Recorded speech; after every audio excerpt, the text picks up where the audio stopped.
श्वेता एक जवान रूसी लड़की है जो अपने बॉयफ्रेंड बोरिया के साथ एक छोटे से फ्लैट में रहती है। उसकी जिंदगी ऊपर से देखने पर भले ही सामान्य लगे, लेकिन अंदर से बहुत कुछ टूटा हुआ है जिसे वह शायद खुद भी ठीक से नहीं समझ पाती। एक दिन श्वेता एक बड़ी रोबोट कंपनी में नौकरी के इंटरव्यू के लिए जाती है। यह कोई साधारण कंपनी नहीं है, बल्कि यह वही कंपनी है जो भविष्य के सबसे उन्नत और इंसानों जैसे दिखने वाले रोबोट बनाती है। इंटरव्यू के दौरान उसका होने वाला बॉस वादिम उसकी बुद्धिमत्ता और समझदारी से बेहद खुश होते हैं। उन्हें यह तुरंत समझ आ जाता है कि श्वेता में वह काबिलियत है जो कंपनी को चाहिए। वह उसे सीधे कंपनी के अगले और सबसे बड़े रोबोट लॉन्च को मैनेज करने की जिम्मेदारी सौंप देते हैं। यह श्वेता के लिए एक बहुत बड़ा मौका था और वह खुशी से फूली नहीं समा पाती। घर वापस लौटते समय उसके मन में उमंग थी, चेहरे पर मुस्कान थी और भविष्य के सपने आंखों में थे। लेकिन घर पहुंचते ही वह खुशी एक झटके में धरी की धरी रह गई। घर में दाखिल होते ही उसने देखा कि उसका बॉयफ्रेंड बोरिया किचन में खड़ा अजीब तरीके से एक्सरसाइज कर रहा है। उसका व्यवहार थोड़ा अजीब लग रहा था, लेकिन श्वेता ने अनदेखा करने की कोशिश की। तभी बाथरूम से आवाजें आईं और बोरिया ने बहाना बनाते हुए कहा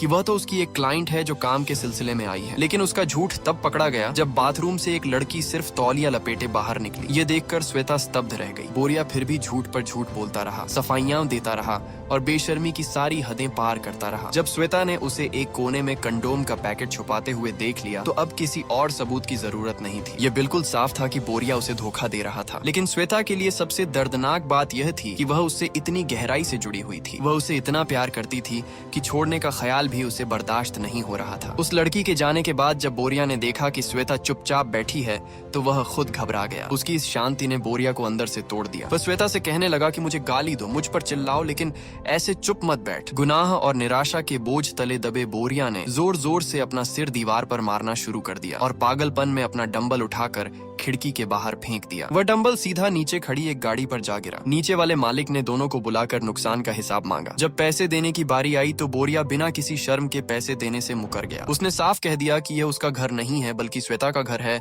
इसलिए पैसे भी वही देगी। अपनी गलती मानने के बजाय वह सारी जिम्मेदारी श्वेता पर डालकर वहां से निकल गया। बस यहीं श्वेता का धैर्य जवाब दे गया और उसने बोरिया से रिश्ता तोड़ लिया। अगले दिन नई नौकरी का पहला दिन था। श्वेता कंपनी पहुंची तो उसकी सहकर्मी फिटनेस ने उसे दिन भर का सारा काम समझाया। उसका काम था कि वह एक के बाद एक डिब्बों में बंद रोबोट्स को बाहर निकाले, उन्हें टैबलेट से कनेक्ट करे, उनसे उनका मॉडल नंबर पूछे और जब सब कुछ मिल जाए तो उनके कान के पीछे लगे कोड को स्कैन करके उन्हें कमरा नंबर 21 में चेकिंग के लिए भेज दे। ये काम सुनने में आसान लगता था, लेकिन असल में बेहद मुश्किल था, क्योंकि ये रोबोट्स इंसानों से इतने मिलते जुलते थे कि उन्हें पहचान पाना लगभग नामुमकिन था। कंपनी ने हर रोबोट को अलग अलग स्वभाव और सोच के साथ बनाया था। साथ ही हर रोबोट में अलग अलग खूबियां डाली गई थीं ताकि ग्राहक अपनी जरूरत और पसंद के मुताबिक रोबोट चुन सके। जब श्वेता ने पहला डिब्बा खोला तो उसमें से एक हट्टा कट्टा फिटनेस ट्रेनर जैसा रोबोट निकला। उसने टैबलेट से उसे कनेक्ट किया और रोबोट की गर्दन, जो पहले लोहे और तारों से बनी नजर आ रही थी, तो धीरे धीरे बदलकर एकदम इंसानी हो गई। जब रोबोट ने अपनी आंखें खोली तो उसे देखकर श्वेता एक पल के लिए अपनी सुध-बुध खो बैठी। वह घबरा गई और अगला कदम भूल गई। लेकिन उस समझदार रोबोट ने खुद ही उसकी मदद की और श्वेता ने उसे स्कैन करके चेकिंग के लिए भेज दिया। इसके बाद उसने एक एक करके कई रोबोट्स खोले। किसी में एक खूबसूरत मॉडल थी, किसी में एक नेता और कहीं एक काम वाली बाई थी। धीरे धीरे श्वेता का आत्मविश्वास बढ़ता गया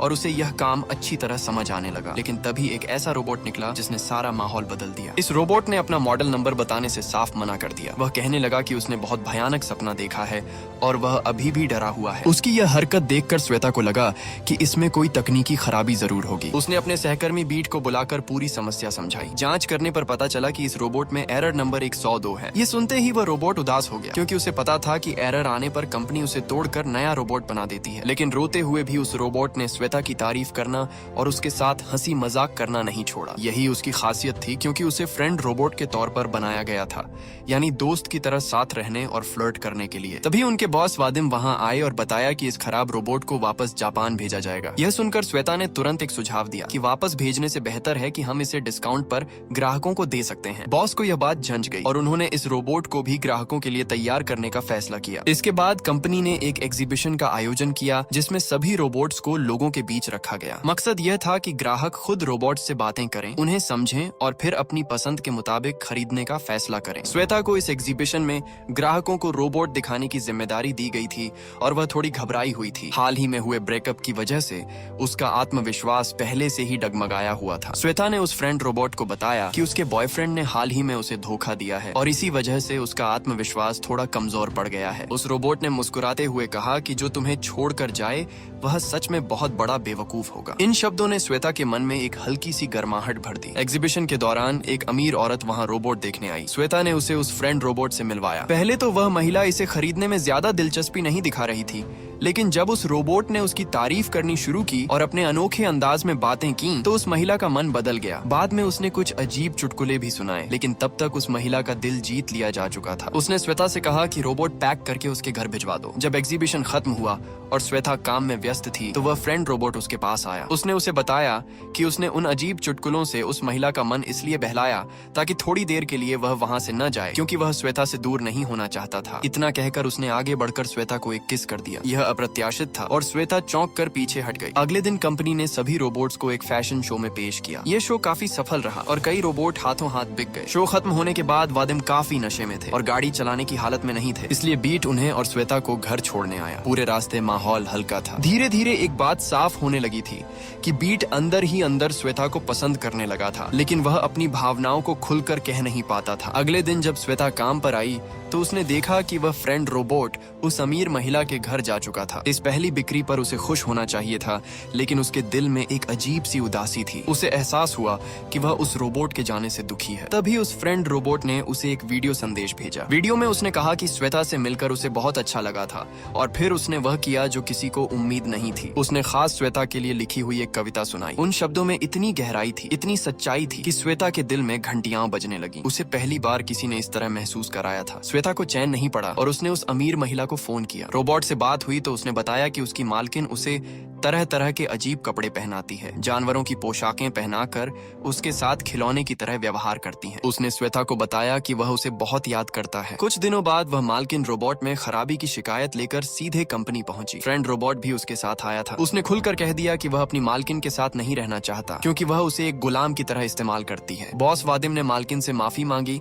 और उसके पैसे वापस करने का वादा किया, लेकिन गुस्से में उन्होंने उस रोबोट को पीटना शुरू कर दिया। यह देखकर श्वेता से रहा नहीं गया। उसने उन्हें रोकते हुए कहा कि वह इस रोबोट को खुद खरीद लेगी और कंपनी को कोई नुकसान नहीं होगा। यह फैसला श्वेता के लिए आसान नहीं था। अगले कुछ दिनों में उसने अपनी दोस्त कात्या से, अपनी माँ से और बैंक से थोड़ा थोड़ा लोन लेकर पैसों का इंतजाम किया। आखिरकार उसने उस रोबोट को खरीद लिया और घर ले आई। रात को उन दोनों ने मिलकर उसका एक नाम सोचा। उस रोबोट का नाम ईगोर रखा गया। अगली सुबह जब श्वेता नींद से जागी तो उसने देखा कि ईगोर ने उसके लिए स्वादिष्ट नाश्ता तैयार किया हुआ था। उसने एक संस्कारी साथी की तरह श्वेता को ऑफिस के लिए तैयार किया और दोनों सारा दिन फोन पर बातें करते रहे। धीरे धीरे वे दोनों एक दूसरे के करीब आते जा रहे थे और उनमें एक अजीब किस्म का प्यार पनप रहा था, जो न पूरी तरह इंसानी था और न पूरी तरह किसी और दुनिया का। एक दिन जब ईगोर घर पर अकेला था, उसी वक्त बोरिया अचानक वहां आ धमका। उसने ईगोर से पूछा कि वह कौन है और यहाँ क्या कर रहा है। ईगोर को लगा कि यह कोई चोर है और उसने बोरिया पर एक जोरदार मुक्का दे दिया। बोरिया को इस अटैक से पहले तो होश उड़ गए, लेकिन जब उसे अपनी पर्सनैलिटी का अंदाजा हुआ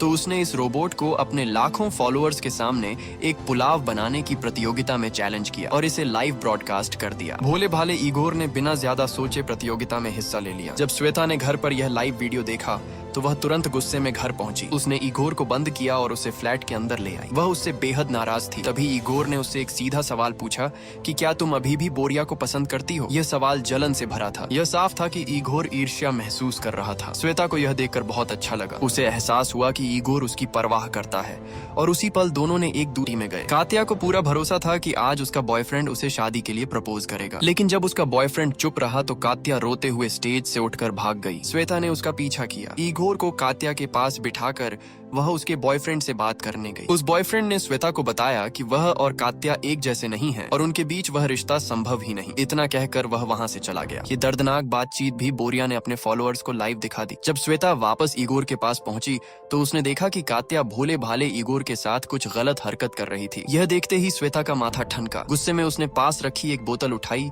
और कात्या की तरफ फेंक दी, लेकिन वह बोतल सीधे ईगोर को लगी और उसका जबड़ा टूट गया। श्वेता घबराकर उसे घर ले आई और बीट को बुलाया। बीट ने उसका चेहरा ठीक तो कर दिया, लेकिन अब इगोर पूरी तरह अलग ही इंसान की तरह दिखने लगा था। अगले दिन जब श्वेता ऑफिस पहुंची तो उसके बॉस ने उसे पार्टी की वायरल वीडियो दिखाई जिसमें हुई सारी घटनाएं रिकॉर्ड थीं और उसे नौकरी से निकाल दिया। श्वेता ने अपने बॉस से विनती की कि कम से कम इगोर का पुराना चेहरा वापस कर दे, लेकिन उन्होंने साफ मना कर दिया। श्वेता इस बात को मानने को तैयार नहीं थी। वह बीट को लेकर रात के अंधेरे में कंपनी के वेयर हाउस में घुस गई। उन्हें पुराना चेहरा तो मिल गया, लेकिन वहाँ सो रहे बीट के बॉस की आंख खुल गई और उसने दोनों को देख लिया। उसने बीट को भी नौकरी से निकाल दिया, लेकिन उन्हें इगोर का पुराना चेहरा ले जाने दिया। घर लौटते समय श्वेता को बीट के लिए बुरा लग रहा था क्योंकि उसकी नौकरी उसकी वजह से गई थी। लेकिन बीट ने मुस्कुराते हुए कहा कि मेरी चिंता मत करो, मुझे दूसरी नौकरी मिल जाएगी। ये बात कहते हुए उसकी आंखों में कुछ और ही था। यह साफ था कि बीट श्वेता को पसंद करता था, लेकिन वह इसे कभी कह नहीं पाया। समय बीतता गया और श्वेता और इगोर ने मिलकर एक यूट्यूब चैनल शुरू किया। उनकी इस अनोखी जोड़ी लोगों को बेहद पसंद आई। बहुत जल्दी वे दोनों बड़े इन्फ्लुएंसर बन गए। लाखों लोग उनकी रोज की जिंदगी देखने के लिए उत्सुक रहते। एक दिन इगोर ने इंस्टाग्राम लाइव पर श्वेता को सबके सामने प्रपोज किया। श्वेता ने खुशी से हाँ कह दी और उत्साह में वह सोफे पर कूदने लगी। दोनों की शादी की तैयारियां होने लगी। शादी का वह खास दिन आया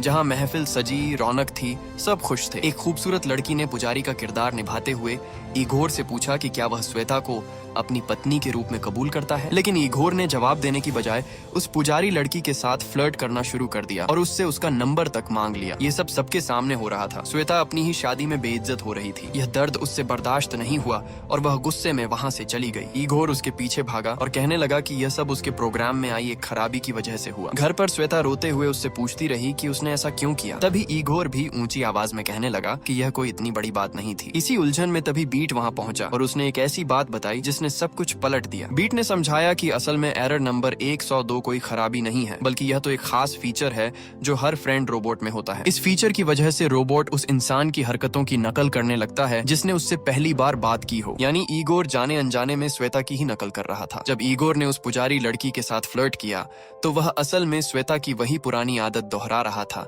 जब श्वेता अपनी परेशानियों को भुलाने के लिए किसी से मजाक में उलझ जाती थी। जब वह चिल्लाया तो वह श्वेता के ही उस दर्द को दर्शा रहा था जो वह खुद अंदर छुपाए बैठी थी। इगोर का पूरा व्यवहार दरअसल श्वेता का ही आईना था। इगोर ने शांत होकर श्वेता से कहा कि वह समझ गया है कि श्वेता उसके साथ कभी सच्चे अर्थों में खुश नहीं रह पाएगी, क्योंकि वह जो चाहती है वह उसे किसी इंसान से मिलना चाहिए, किसी रोबोट से नहीं। उसने श्वेता के हाथ में रिमोट थमाया और कहा कि उसे बंद करके जापान भेज दो। श्वेता की आंखें भर आईं और उसने एक आखिरी बार इगोर को किस किया और फिर भारी मन से उसे बंद कर दिया। 6 महीने बाद एक सुबह जब श्वेता नींद से जागी तो उसने देखा कि किचन में बीट उसके लिए खाना बना रहा है। धीरे धीरे यह साफ हो गया कि बीट ने अपनी भावनाओं का इजहार कर दिया था और दोनों अब एक साथ हैं। खाना खाते हुए श्वेता के फोन पर इगोर की तरफ से एक वीडियो संदेश आया। जापान के एक गोदाम से इगोर ने श्वेता के लिए यह संदेश भेजा था। उसमें उसने श्वेता को इतनी खूबसूरत यादें देने के लिए दिल से शुक्रिया कहा और फिर उसके लिए एक गाना गाने लगा। वह गीत, वह आवाज और वे यादें हमेशा के लिए श्वेता के दिल में बस गईं। और इसी भावुक पल के साथ फिल्म यही समाप्त होती है। अगर आपको वीडियो को लाइक और चैनल को सब्सक्राइब करना न भूलें।